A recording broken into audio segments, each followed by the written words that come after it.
मित्रांनो, सप्त्याचा दुसरा दिवस आहे, तर आज पण कीर्तन चालू आहे. आज दुसरा दिवस आहे सप्त्याचा.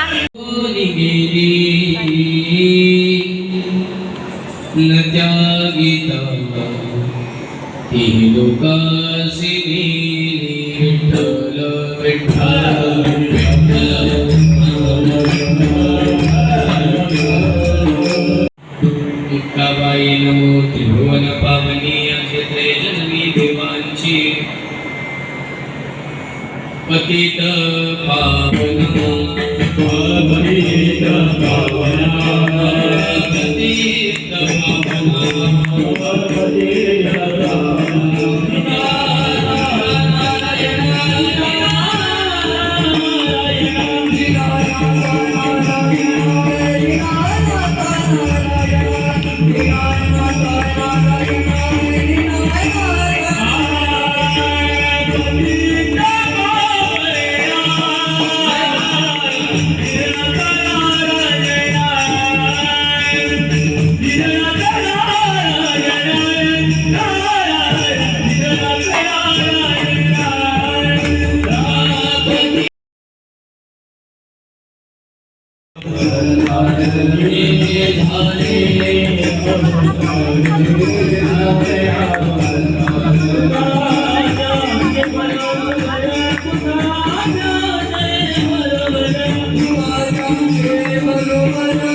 परशुराम तिसरा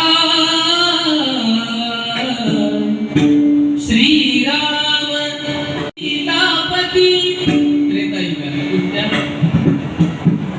फक्त भाकऱ्यांचा वडापाव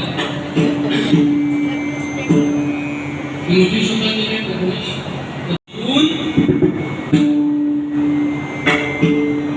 त्यांच्या लहान मुलांना सुद्धा पुराणातलं विचार ते सांगते. हे दिवस पडले तरी सुद्धा अजून देवाचा कुठल्या युगात कोणता अवतार माहिती याच्याकरता लग्नाला जायचं असतं. वरवाईची साडी नवरीचं मेकअप बघायला दागदागिने बघायला लग्नाच्या दिवशी वधूवरांना हे सगळं सांगितलं. गणपती किती आहे सांगितलं पहिली लक्षात. स्वस्ती श्री नद्या किती आहेत सांगितलं जातं दुसऱ्या वेळेला. गंगा सिंधू देवाचे अवतार किती कुठल्या युगात झाले सांगितलं जातं तिसऱ्या वेळेला. रचिक मंगलाष्टका बंद करा याच्याशी वाट लागली समाजाची. विठ्ठल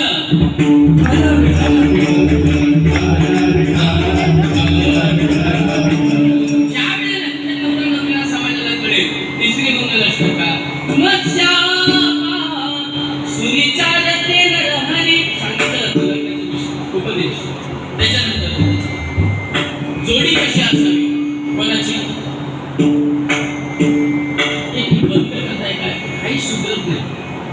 त्यांचा आवाज ते गडबड गडबड नाही हे फॅन्स नाही कमालला सगळ्यांनी कळलं पाहिजे. जुनं आणि आपली संस्कृती टिकवली पाहिजे. एक मंगलाष्टका मला कधी कधी विशेष वाटतं. मी फार विशेष तिच्या डोक्यात घेतल्याने मग एक तास हसत होतो. आमची घरवाली म्हटली खाण्याला देऊ लागते का काही नवऱ्याला नाही का एकटाच हसत होतो. ती मंगलाष्टका लक्षात येत नाही पण त्याच्यात ते शब्द लक्षात येत तुमच्या ते वही झाल्यामुळे मला सुधरत नाही. त्याच्यात एक प्रमाण असं आहे माता घालुनी भूषणे म्हणत असे सांभाळ तोडे सरी सांभाळून देऊ, सासूची ताकद देऊ नको. भारी कुमला कुणी फळ नव्हे ओटीमध्ये नामदेवरांच्या घरी गेला.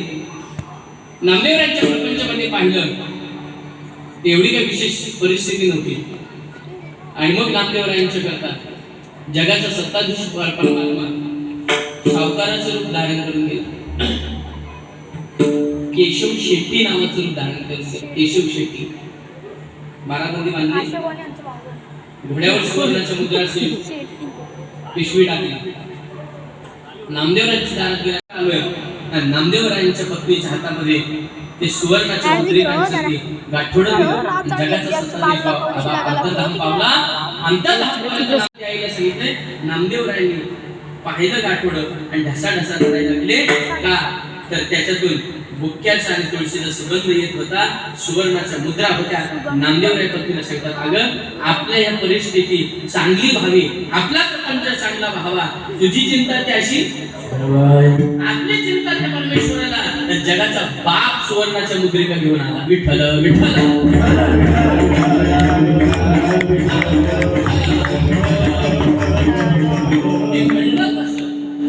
तर नामदेवराय सतत देवाचा आठवण करत होते. आपल्याला कधी आठवण येतो? एक वर लावा, एक वर. बरेच जण घामाघूम झाले. एक वर लावा आणि तो पण लावा. इथं आम्हाला नाही काय वर मला पण आवडेल. आणि आपण जसं आठवतोय तर संत तसं आठवत नाही. आपण कधी आठवतो? दुःख गेल्यावर देवा भेटतो. याचा तुम्ही सेम आहे. आपण दुःख आलं की देव आपल्याला आठवतोय आणि सुख आलं की देव कबीरदास म्हणतात, दुःख मी सुख करे, सुख मी करे ना कोई. आपण जर सुखात देवाचा आठवण केला तर दुःख येत नाही. ही ताकद आहे देवाच्या स्मरणाची. देव आठवणं हा बुद्धीचा विषय आहे. सगळ्याच गोष्टी सगळ्या वेळेला सगळ्यांना आठवत नाही. मरताना ज्याला देव आठवला त्यांनी पुरुषार्थ सिद्धी प्राप्त केली. कितवी? चौथी पुरुषार्थ सिद्धी प्राप्त केली. धर्म, अर्थ, काम आणि मोक्ष. हे 4 पुरुषार्थ आहेत.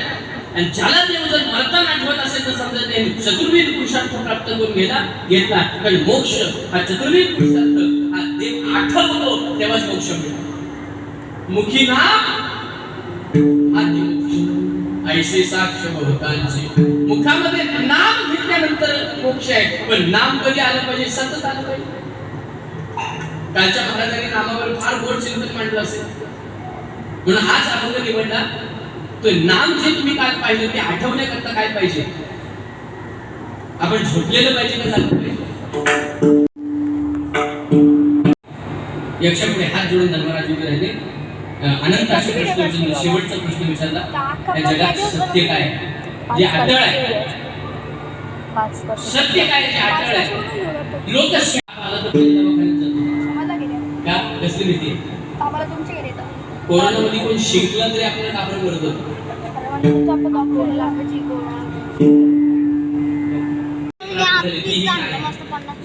देहाला काय म्हणतात?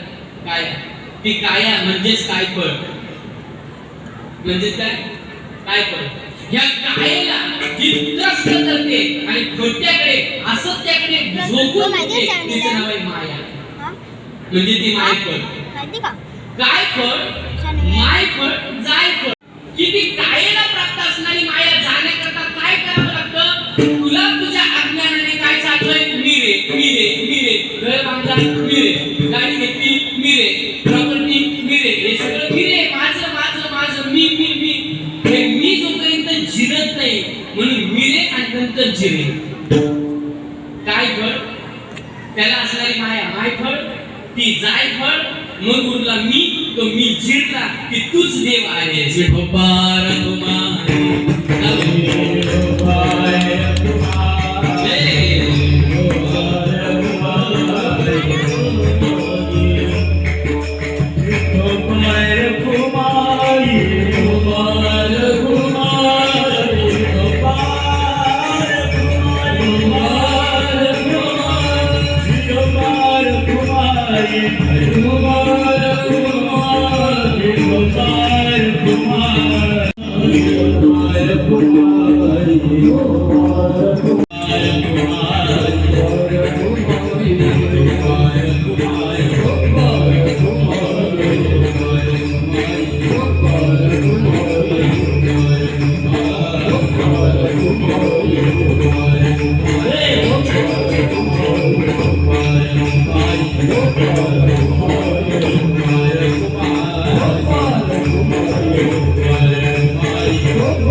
सगळ्याच मोठ्या माणसांना काय काय पोकी माणसं पोरांना उचलतात.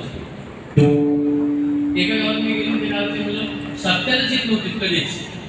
ते पेंटच्या पार पडत म्हणजे काय झालं काय तुमच्यामध्ये युवक सत्याला काय येत नाही. म्हणजे महाराज आम्ही त्या वेळेला 4-5 वर्ष मी टाळ घेऊन गेलो होतो टाळ वाजायला. आमच्या गावातल्या वयस्कर माणसाने आम्हाला उचलवलं, तुम्हाला काय येणार नाही. तिथलं चित्र असं परिवर्तित झालं. 5 वर्ष तिथं 40 युवक टाळ घेऊन काय युवकांनी पुढे आलं पाहिजे, युवतींनी पुढे आलं पाहिजे. मी नेहमी सांगतो नवीन नवीन ज्या मुली आहेत त्यांनी नवला शिका. या डोक्याला गेल्यावर आपल्या समाजात चालवेल पण पुढची पुढे बोला. साडी घेऊन गेला आणि ते पार्लरवालीला म्हणतात ताई ही साडी घे. ती म्हणजे कशा करता दादा तू अमावस्येची पौर्णिमा बनवली नाही कळलं का? कालीबाई बोलते विठ्ठल पवित्र होईल आणि तुलाही दुःख होणार नाही, माझंही भागल आणि तुझंही पानं आटणार नाही. मैत्रीण म्हणून तुम्ही बहिणीसारखी ती मला उभी राहिली आणि मुलगा दिला. पण हे तुला कळालं कसं? तो बोला डोकरा. काय बोला तो गेला. राजाने म्हटलं म्हातारे बाबा मला खरं सांगा तुम्ही कसं ओळखलं मी आचार्याच्या पोटचा आहे. ते झाले येड्या राजाचा वंश असता तर धन दौलत मी तुला मदत केल्यानंतर धन दौलत ऐश्वर्य दिला असतं. तू ज्या मी तुला मदत केली त्या जंगलातच बघायला लागलं म्हणून आचार्याचं पोट. आपली वृत्ती प्रगट होत असते. आपली मूळ वृत्ती आहे ना. आपण पैशासाठी कंजूस आहोत का? आपण काही गोष्टींसाठी लाचार आहोत का? ही मूळ वृत्ती आपली प्रगट होत असते. म्हणून होई बाजागा वाऊगा कागा शाशी जाणीव नाही आपल्याला आपण कोण आहे. आपण चिदानंद रूपम शिवोहम शिवोहम मी वासुदेव तत्त्वता ही जाणीव नसल्यामुळे भावनेत जीव अडकतो आणि भावनेत अडकल्यानंतर भवसागरात डुबतो आणि मरतो. मग आम्हाला काय केलं पाहिजे? काहीच करू नका. देवाच्या ठिकाणी भाव ठेवा आणि त्या भावाने देवाला आठवा. देवाचं नामस्मरण करा. जन्म मन सफल होईल. आपण चौथं करा पावशील भावे पावशील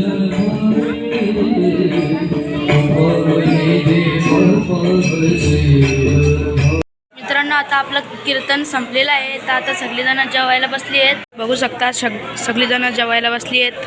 मित्रांनो आज होता सप्त्याचा 2रा दिवस आणि उद्या आहे सप्त्याचा 3रा दिवस. तर आता आपण उद्या भेटूया.